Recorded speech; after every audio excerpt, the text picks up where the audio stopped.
November 11th, Wednesday. We got a very exciting player joining us from the Black and Gold. He's had such a great breakout season for the LAFC players, the team.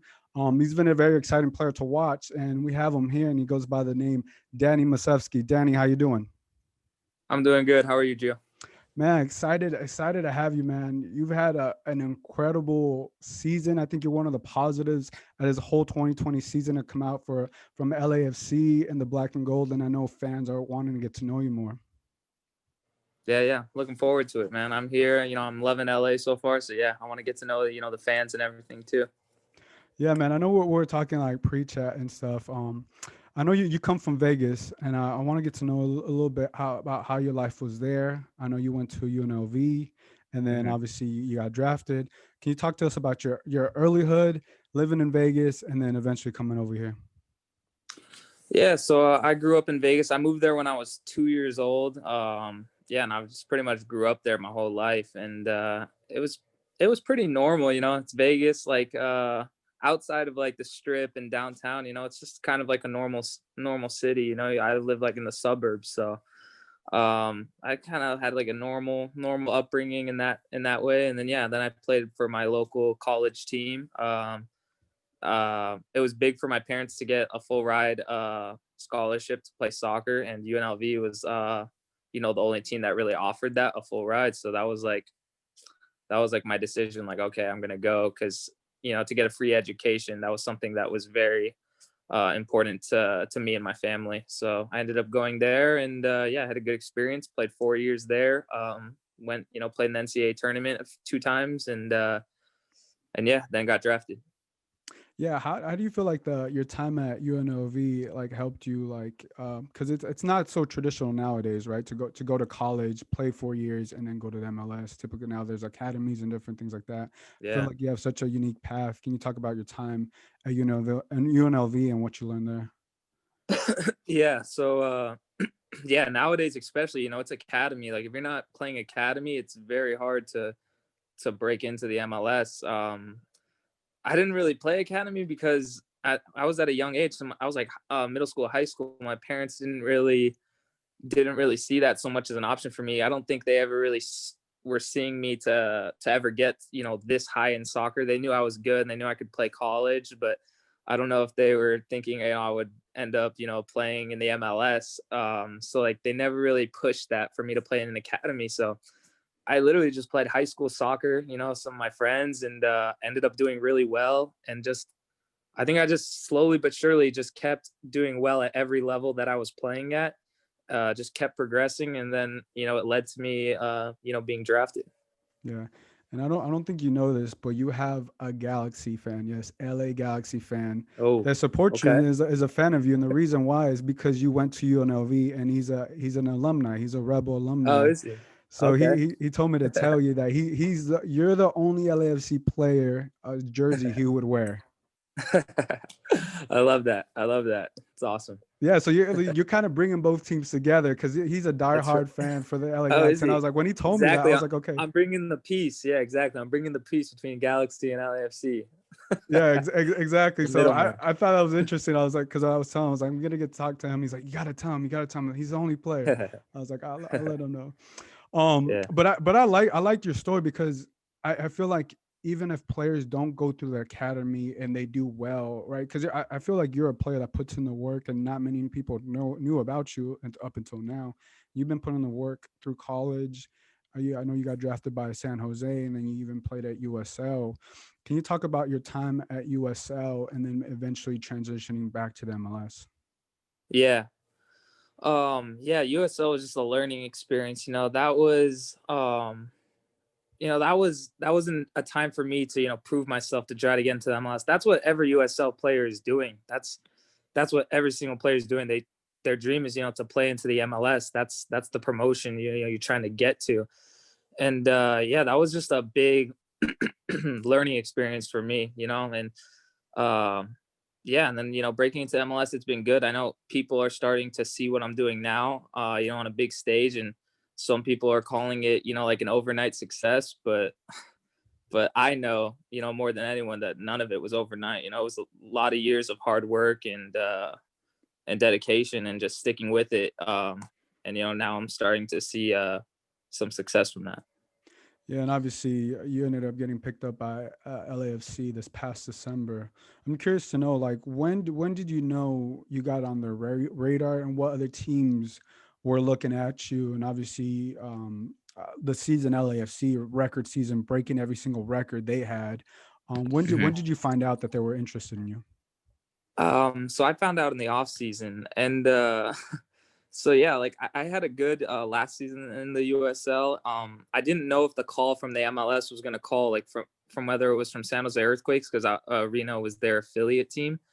So I was thinking the call was maybe going to come from them. But yeah, but when I was going into the off season, honestly, I was just preparing to play another season of USL. I hadn't heard anything from MLS teams until my agent, he would kind of tell me like, oh, hey, this team's interested in you. And then one of them came up, LAFC is interested in you. And I was like, they wanted me to go on a trial in Phoenix. But I was working through an injury in the off season. So I unfortunately told them like I couldn't go to the trial. And I thought, that was the end of that.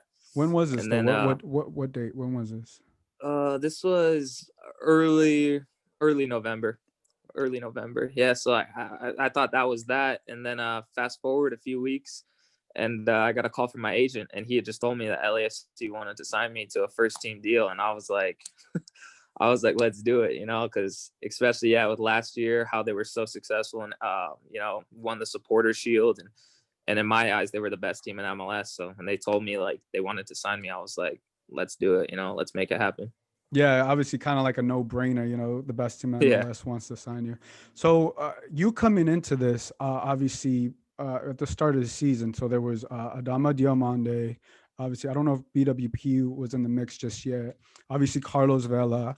What was your mindset going in to start the season because of those big names? Obviously, Diego Rossi, but the position you played essentially was already filled by in there, and it was already depth. So what was your mindset going Right. into the season? Yes. I mean, so when I came in, I think like you said, it was a little under the radar. There weren't many people who really knew. I'm not even sure if the coaches like Bob and all of them had really even seen me play. They said they'd seen video. It was, I think, more John Thorrington, our GM. He was the one who kind of recruited me. So like no one really knew what I could do or like what kind of player I really was. So, I had to come in and prove myself. So that was what I kind of set out to do from the start, was just to work really hard in training. And just showcase what I could do in training. And little by little, I think the coaches, saw that I was a good player and that they were giving me opportunities to, get in, off the bench. So I was just trying to make a difference when I, got on the field. And then, then you score a few goals and all of a sudden, you're starting to regularly play in the lineup. So, that's just what I tried to do, is just to come in and just let my presence be known and make a difference.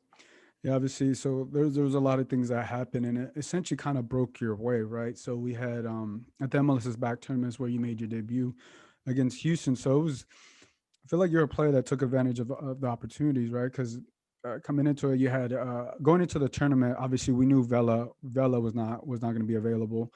BWP and Adama Diomande looked like to be the strikers, but then Adama Diomande gets the injury right after he subbed in. He got subbed in, and then you come in. I think like 10 minutes later. What was your mindset? Obviously, when you found out that Adama Diomande wasn't going to be with the team, obviously knowing that Vela wasn't there. Moving forward, I think you more than anybody knew what was going on. And this was your opportunity. I was here in the media and fans. Like I said, we hadn't heard about you or essentially Right. saw you. Right.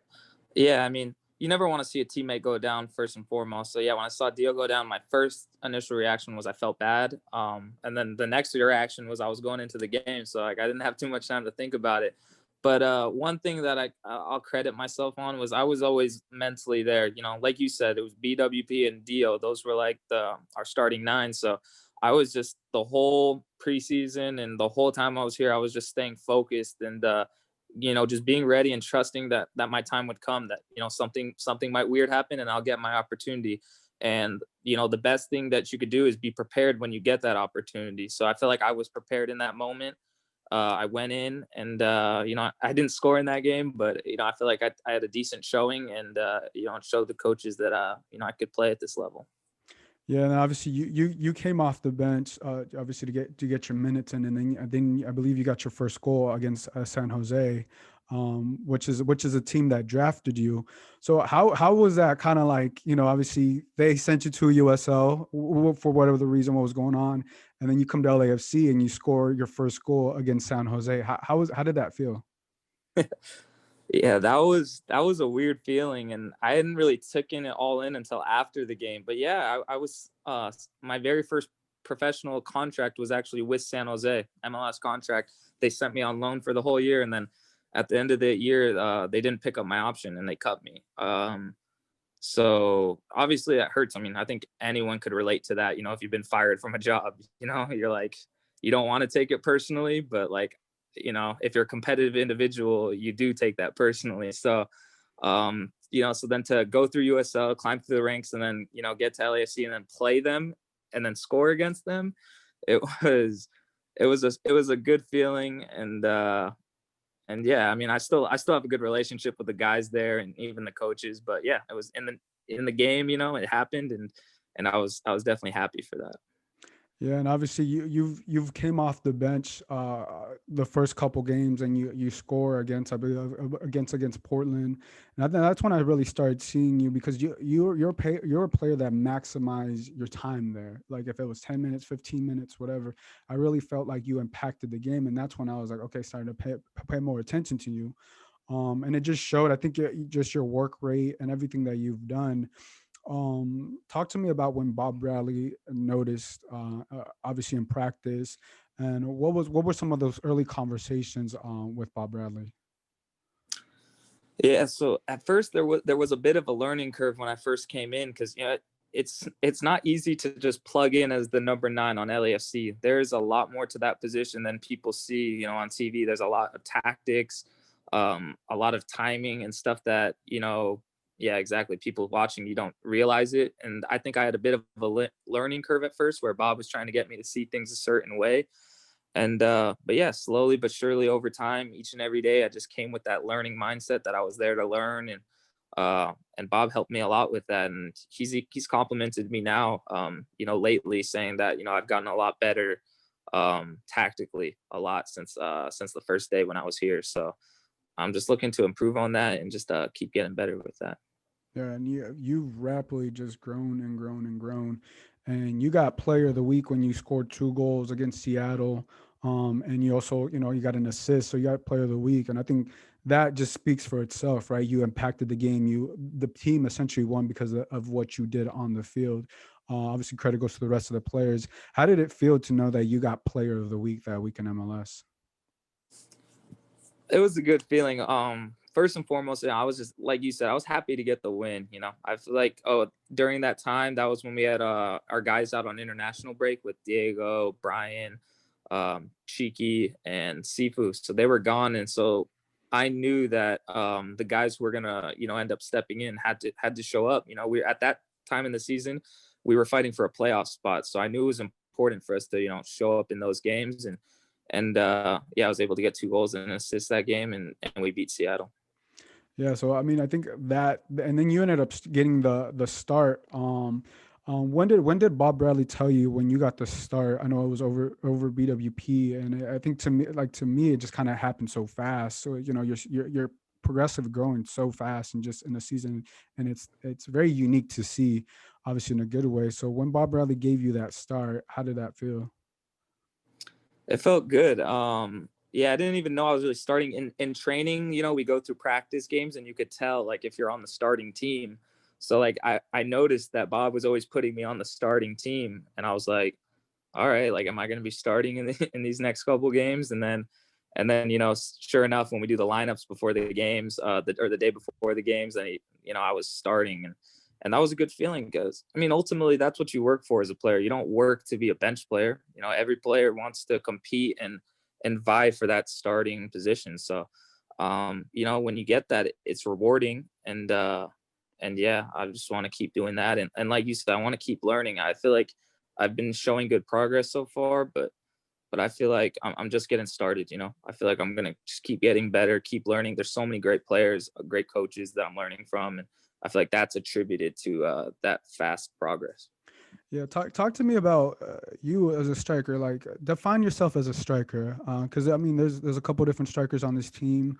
How's your style? We know you can score goals, but talk to me. What type of striker do you see yourself as?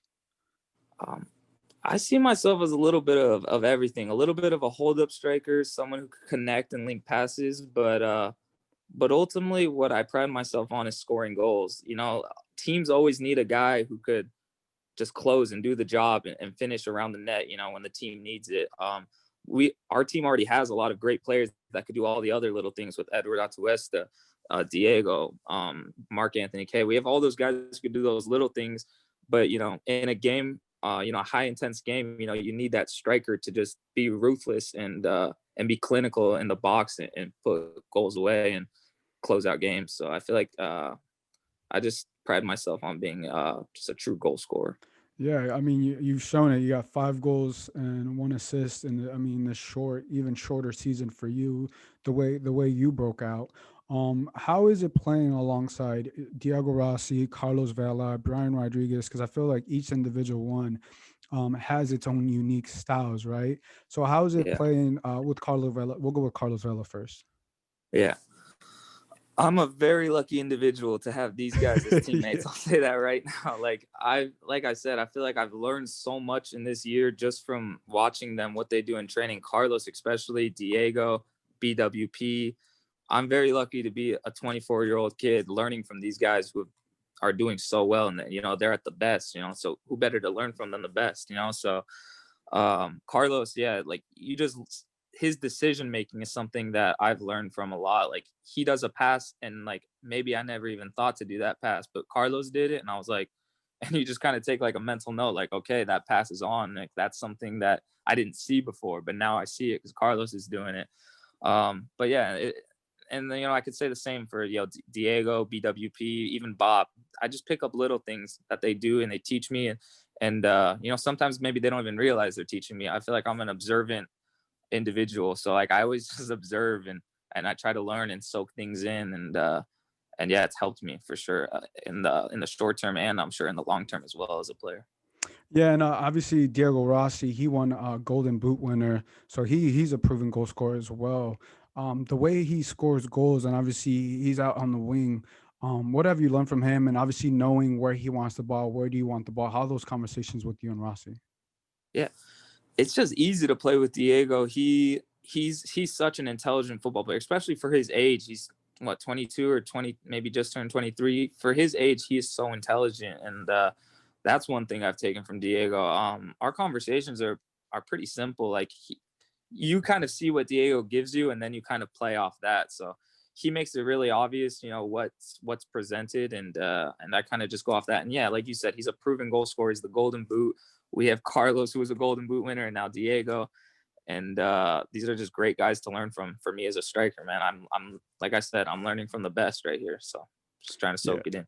Yeah, and obviously BWP, obviously his historic, he essentially just revived his career with LAFC. What have you learned from him? Obviously being one of the veterans from the team. Yeah. BWP, I would probably say I've learned the most from because he's my position, center forward, number 9.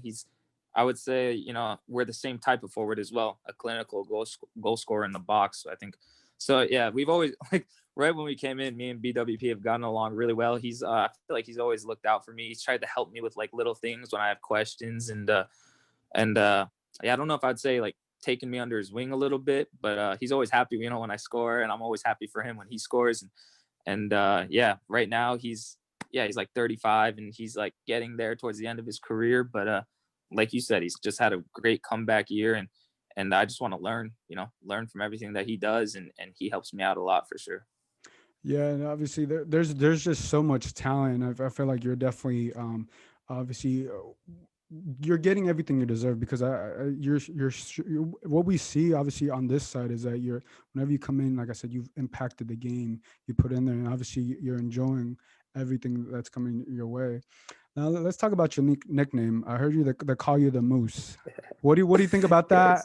Yes. Is that okay to call you the Moose?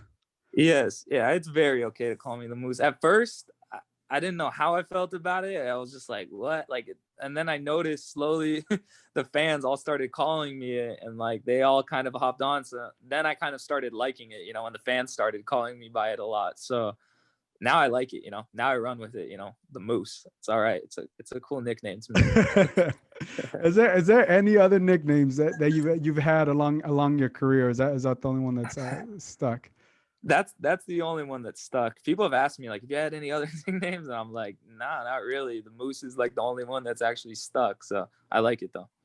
Yeah, no, I mean, it's exciting, especially when fans give you that nickname, and I was like, okay, this is what it is, and I was like, all right, that's cool. Let's gonna stick with Yeah. it because I know you haven't necessarily experienced the LAFC 32, and obviously Yeah. everybody who knows LAFC knows about this fan base. Assuming you've been to the games early this season, how is it obviously coming into here, but yet not experiencing it, but you know that fan base is there. How excited are you to play in front of them whenever we can? Yeah. Yeah. I'm so excited for that, man. That's one of the biggest, the highest priority experiences as a soccer player, to play in front of fans. That fans make the game. Like what is soccer, without the fans? So I'm just excited to be back, and especially our fans. On top of that, they're not just regular MLS fans, like the 3252 in our whole stadium. Like that's a different experience in itself. So of course, I'm so excited. And of course I want to play in front of them. I want to score goals and celebrate with them.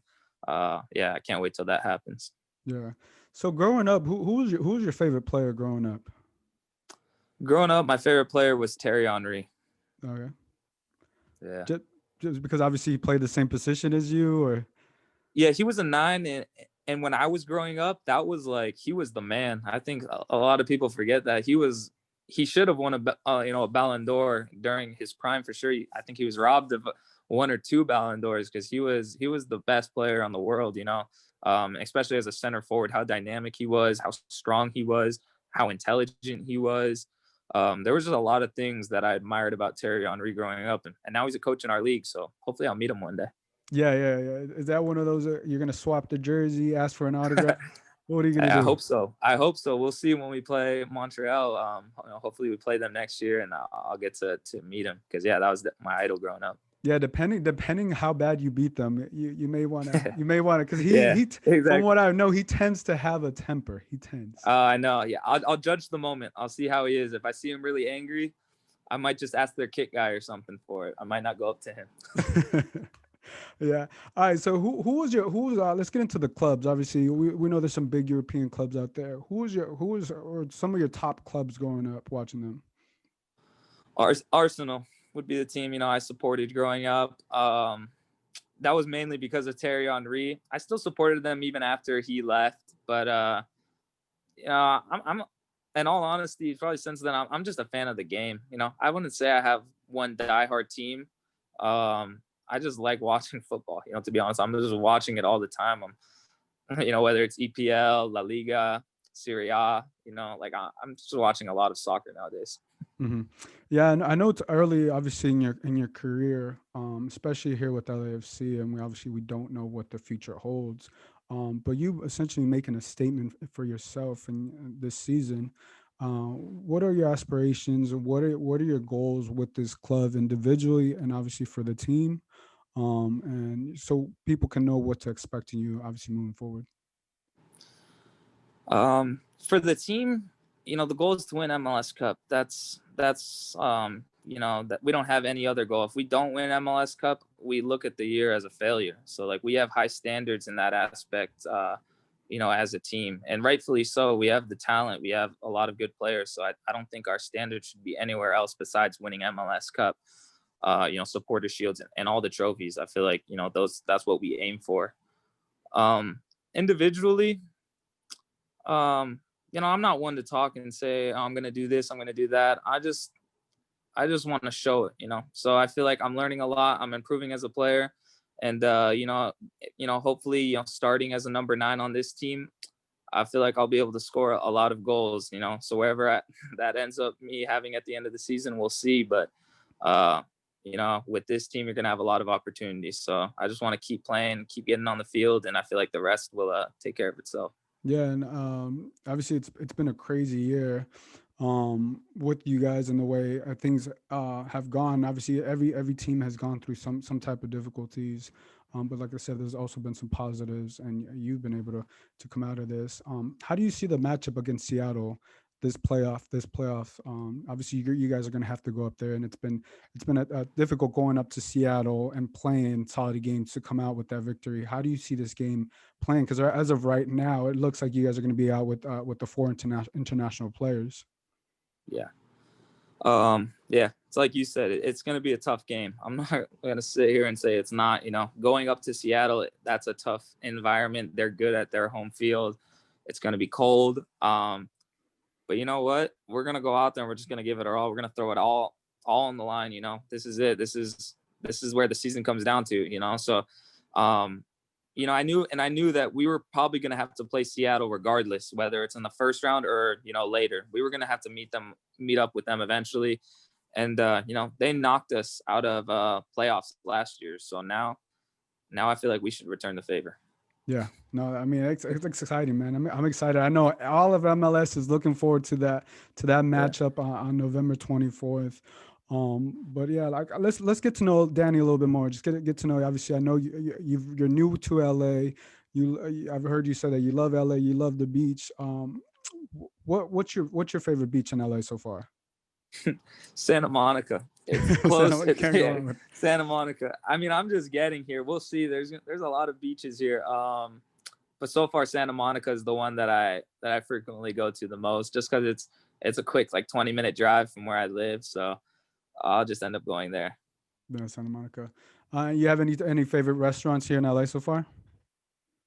You know what? Not really, because it's hard with COVID right now with these local. That's actually, I was just talking to my friends about it a couple of days ago. I want to find the local restaurants here and the local, good spots to go to. Right now, if I'm going out, I'm kind of just eating whatever it is, regular fast food chains or something like that. But I want to find that local place, and it's been hard with COVID. So we'll see. Hopefully when the COVID restrictions or whatever lighten up a bit, I'll be able to go explore a little bit more and see, what's good here. What would you suggest, man, for any local places? So it's funny thing you asked. I asked Bob Bradley if he had a favorite Mexican place a year ago, and he couldn't answer. He couldn't answer that. And then I gave him a list a top 10 list, and he said he hadn't heard of any of those.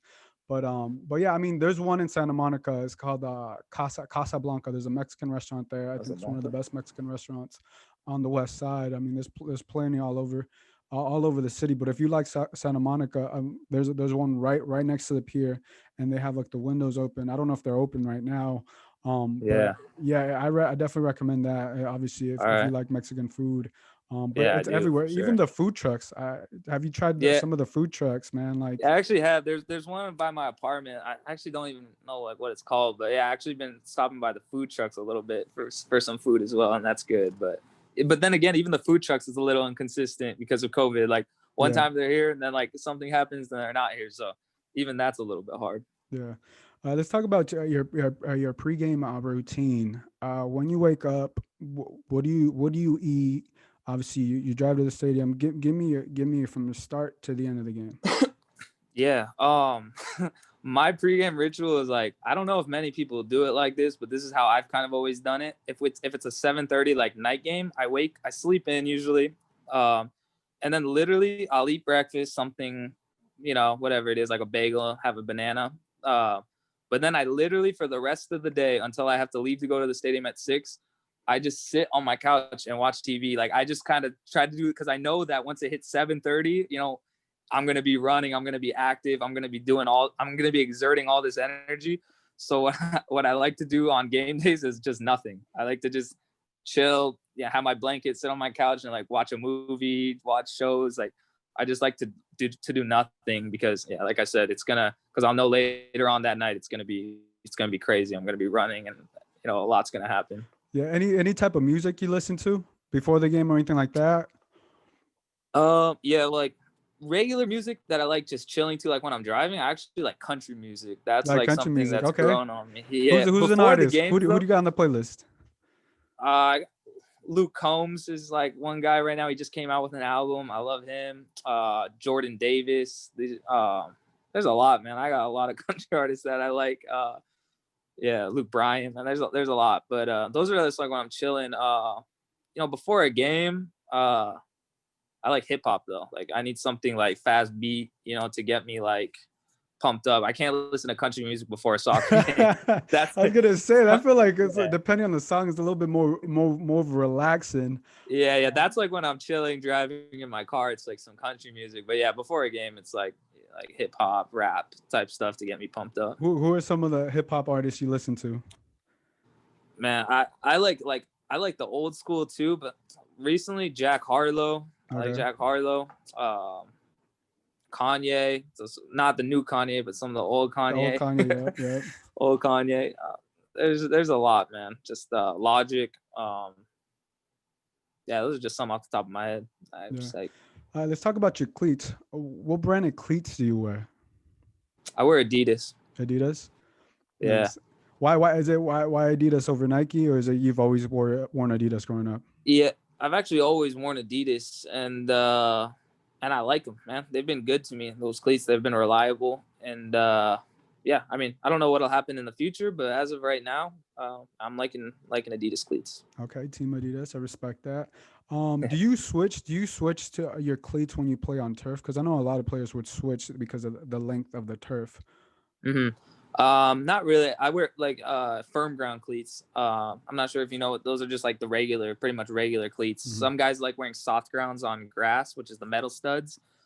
But I've always, like, since college, even in the pros, I always just wear firm ground cleats. I don't like switching it for some reason. Maybe it's a little bit superstitious, but like I just always like wearing firm ground cleats. Okay. We're gonna just do some rapid fire and we'll finish up here with you. Okay. First question. It's gonna be a tough one.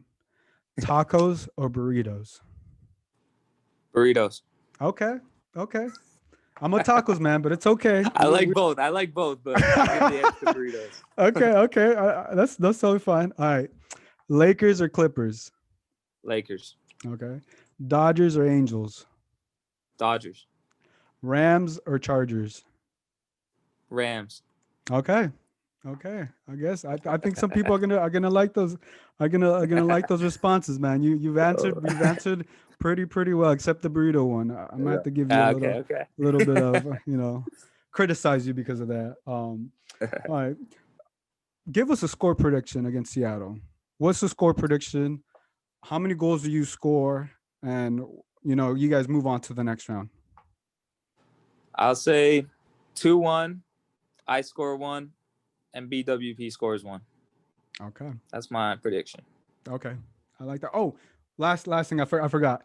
Give me your top 5, because you guys have so many forwards. I want to know your top 5. What are Danny Musovski's top 5 LAFC forwards?